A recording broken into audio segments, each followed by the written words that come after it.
What's going on, guys? I'm Tommy, and I'm coming at you with an action figure review. Today, I'm going to be reviewing Hasbro The Vintage Collection Imperial Armored Commando from The Mandalorian. Love or hate Season 3, I personally really enjoyed Season 3 of The Mandalorian. I think we can all agree one of the coolest designs from that show was the Imperial Armored Commando. Essentially, what would a stormtrooper be with Mandalorian armor? I know we've kind of seen Imperial Super Commandos and things like Star Wars Rebels, but these guys are not Mandalorians, they're just stormtroopers utilizing that Beskar armor. I thought the design of these guys was really sleek in the show, and I was really excited when I saw they were coming to action figure form. I picked this figure up at my local Target. I went over there to go find maybe some new Black Series releases or some new Micro Galaxy Squadron releases, and I saw a full peg of these guys on the shelf. This was a deluxe release for the Vintage Collection, hence the wider card back and bigger bubble, making you feel like it's more deluxe. And this thing is a whopping $24.99. I know that's a pretty hot button subject in the TVC collecting community, with these deluxe figures being the price of a standard Black Series figure. So we're going to kind of be talking about that in this review. Does this feel very deluxe? Does it feel like it's worth $25? I have reviewed deluxe TVC figures before here on the channel, so I'm interested to see how I feel about this one. So as I said, taking a look at the packaging, this is what the deluxe TVC releases look like right now in 2025. You have your 4+, your warning up at the top. You have the Mandalorian logo with the Star Wars logo here on the card back. You also have the name of the character in that vintage Kenner style card, hence the name of the line. You have a nice screen grab. This is a great choice for this character, and the Kenner logo at the bottom. You also have your nice big plastic bubble blister here with the figure and several accessories next to him here. On the back of the card back, you have a nice red backdrop here showing you the figure in front of the card, and a bio in about 1,000 different languages. This bio reads,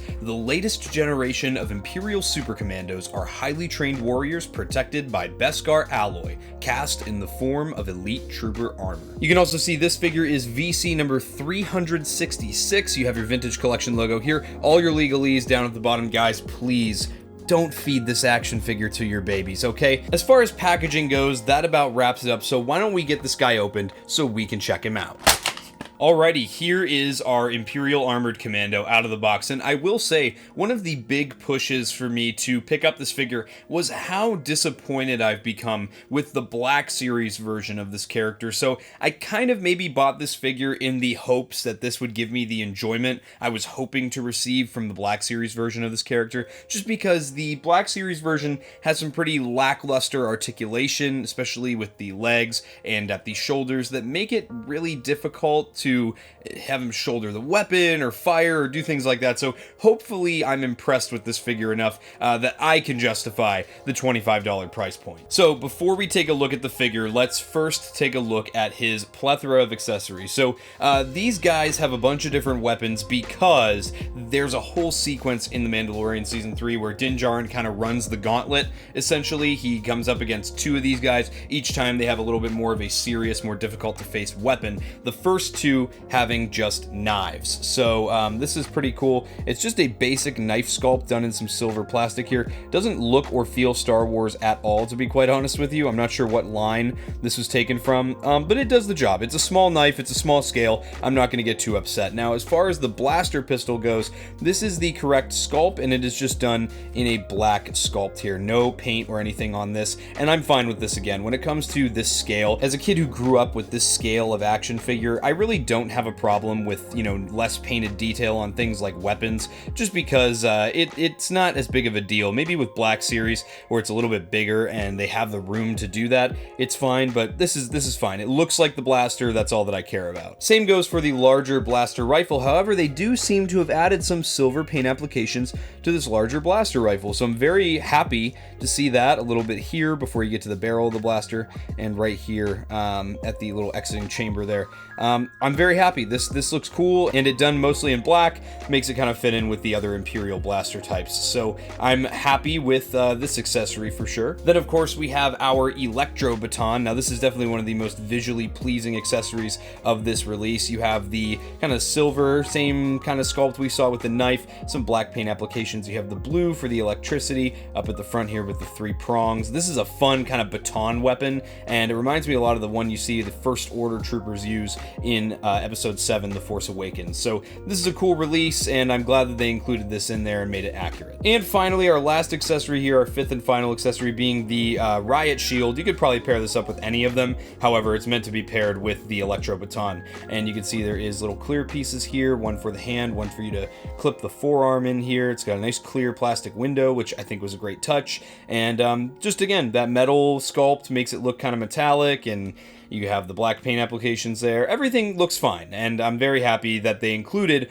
all the different weapons from that scene of Din running the gauntlet. All right, enough beating around the bush. Let's go ahead and let's check out the figure. So taking a look at the detail on this guy, the one thing I will say, I can't believe I missed this because I had like 8 of these to pick from in the store at my local Target, was it looks like the paint on the visor is just a little bit off. It's not super noticeable, but the peaks towards the center of the helmet is just a little bit higher on the right side than it is on the left side. It is what it is. Again, it's such a small scale, I'm not going to get too upset. I had the opportunity to get one that didn't have a QC issue, and I chose the one with a QC issue. So, oh well, it is what it is. You have the black paint applications, all the gray here. All the paint applications look really nice. Everything looks pretty even for the most part. A little bit of white on the back of the helmet as well. I think these guys are very striking. They're very nice. And actually, now I'm figuring out the jetpack is also removable. That's pretty cool. But we'll check out his midsection here. One thing I will say that's really cool about this figure is the intricacy of the paint applications for how small this figure is. So over here on the right gauntlet, you have the little missile launcher and the red and the gray, and then all on the insignia plaque here, you have all of the little different colors there, black, white, you see red, lots and lots of color here. Just again, for a figure that's pretty plain, they've done a great job at giving him lots of painted detail. I could say the same about this jetpack here. This jetpack's awesome. You, like I said, can remove it, and it's got that semicircle shape here for the peg and the corresponding peg hole. So you could technically take this off the figure if you wanted to, and it's shaped that way so that it won't swivel when it's on his back. But overall, it's a great looking accessory, this jetpack, and I'm really glad they made it so you could remove it. Moving down the figure here, the armor all looks great. I'm even noticing here, okay, on the shoulders, these kind of pieces that flip over, they're on like a, maybe not a hinge, but they're a rubbery piece that's not connected to the torso. So that's really interesting. It's supposed to be made so that it doesn't hinder the articulation at the shoulders. That's pretty clever, and I can't believe at this small of a scale you get something that intricate. That's wild to me, but here we are. The belt is a rubbery piece too with the holster, so you shouldn't have much problem with the holster hindering articulation. I will say I do appreciate when they kind of future-proof a figure that way, to make it so that the actual design of the costume doesn't hinder the articulation and make the action figure not fun to pose in action poses. The legs get pretty plain, as do with most troopers. You have the armor here, which is kind of split at that thigh cut, just with paint applications. Works very nicely. You do have all the printing for, like, I'm assuming the batch number and everything on the inside of the left thigh. And then you have the nicely sculpted knee and shin armor. Those look great, and those are just done in a stark white. Overall, I'm pretty damn impressed with the attention to detail on this figure. And might I also mention, he has 2 trigger finger hands. That is awesome, and they've even painted those hand plates. They're a little off-white compared to the rest of the figure, but again, at this scale, I'm much more forgiving of little things like that than I am at a larger scale where it's easier to point out those details. I'm honestly very impressed with the visual appeal of this figure, so let's go ahead and start checking out his articulation. So our Imp Commando looks like he has a ball joint at the top of the neck here, so you're going to be able to get some pretty decent range out of that. He can look down just a little bit, he can look up, not at all, and you can get some decent tilt out of that head, as well as your right and your left. As far as the shoulders go, looks like you're going to have a hinge and swivel. So, as I said before, because of this interesting little hinge rubbery piece for that end of the carapace here, you do have the ability to get well above that 90-degree mark for the hinge, which is very impressive, and you do have the full 360-degree swivel at the elbow. I am going to be mindful of this. It looks like it's an O-ring system, like it's clipped into the shoulder, but just because it's rubbery, just be a little careful with it. At the elbows, you have a single jointed hinge and swivel, so it gets you to about 90 degrees, which is about all I could ask for at this scale, and there is a swivel at the top of the elbow. At the wrists, you're going to have a hinge and swivel. So the right wrist swivels with a vertical hinge, and then the left wrist swivels with a horizontal hinge, just for like a two-handed blaster holding pose. Just the fact that they include 2 trigger fingers on this character is very good for me. At the hips, you're going to have a ball joint, so as you can see, you can get lots of movement out of those hips, and there is that cut for the thigh swivel, giving you even more range of articulation there. And then at the knee, you have another deep cut single jointed knee, so you're going to get that knee to bend to about 90 degrees. That's again pretty good. And then there is also obviously a swivel at the top of that knee. At the ankles, he does have the Hasbro classic, the forward facing pin for rocker with the hinge that gets you decent forward, as well as some pretty nice back too. So overall,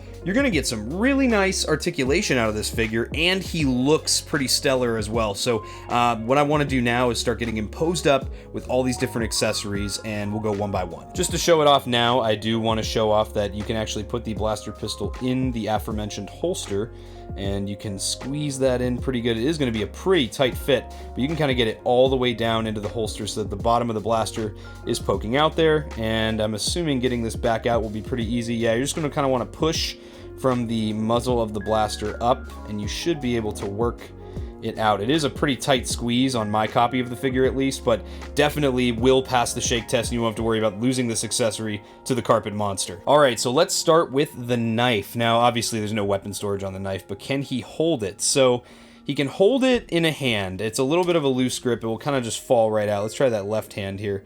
Kind of the same thing. You're not really going to get a decent grip out of the knife, so it is kind of disappointing, to be honest with you, but not that I or many other people were going to really display this guy with the knife anyway. That said, you can still achieve some nice low, wide stances and balance the knife in the hand, so as long as you get a lower stance, you should be able to get some decent articulation with this figure with knife in hand. Now taking a look at the blaster pistol, this fits still a little loose. It's going to pass the shake test though, so this is actually pretty easy to get him to hold in one hand here. And here we can get a pretty decent one-handed blaster holding pose here. Looking good. Again, I mean, this figure looks great. He poses great. And when you get the accessories in hand, they are great looking. We'll get the blaster pistol back into the holster here. And now we will check out the blaster rifle. So this, you can also get to him to hold in the right hand. Although if I do pose him with this, he's probably going to end up being left-handed, like the figure that is on the card art here. As far as a two-handed blaster holding pose goes, you can't really get him to shoulder the blaster, which is,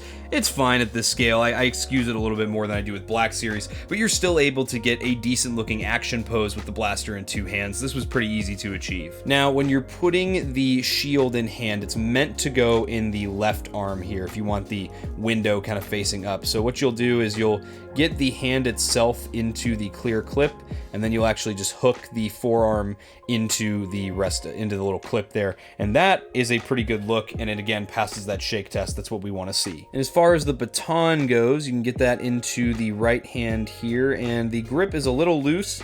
It's going to pass the shake test though because of the kind of pommel of that grip here. And here we have a nice one-legged running pose. I imagine this guy's charging at Din Djarin, ultimately going to get defeated, but these accessories look really nice in hand, and I think they give off a great effect. So overall, what do I think of this figure? I think that for $25, I'm having a hard time seeing the value with what you get included, but with that being said, this is an awesome action figure. His accessories are amazing, and this really does give me everything that I felt like I was missing from the Black Series version of this release. It's just a shame that he costs so much, because I would love to army build this guy, and I know other people would love to army build him. However, it makes it difficult when the price is so steep, to get a troop builder at that, higher price point. But if you're committed to it, I think you could get a really cool squad of these guys, and it is a really great action figure. But with that, guys, I hope you enjoyed this review. If you did and you're not yet subscribed, subscribe to Blitz Transmissions. I've got awesome Star Wars content coming out all the time. If you're an ARC Trooper in my Patreon, you would have seen this review early. If you'd like access to early content, monthly giveaways, other awesome benefits, you can check out the link to my Patreon and become an ARC Trooper for just $4.99 a month down in the description below. If you're a fan of the reviews I do here on YouTube, or you just want to support the YouTube channel more directly, you could also check out my YouTube channel membership, Rancor Battalion. For just 99 cents a month, you get to watch all of my reviews early, you get exclusive badges, priority replies in my comment section, and you get to vote on what I review next for the channel, just like the Patreon does. If you'd like some Blitz Transmissions swag, you could head over to the Blitz Transmissions Armory over on Printify. Link to that is in the description below, as well as links to my Discord and all my social media. Guys, I hope you enjoyed this review. I'll catch you for the next one, and may the Force be with you. Breaking off all units, fire at will. 1-2, pick your targets. Too many, Captain. Watch your stabilizer, Gold 6. Anybody cover me. I got 2 vultures on my tail. You've got to hold them here. Watch your left. I can't shake them. I'm hit. I'm hit. Where's our reinforcements?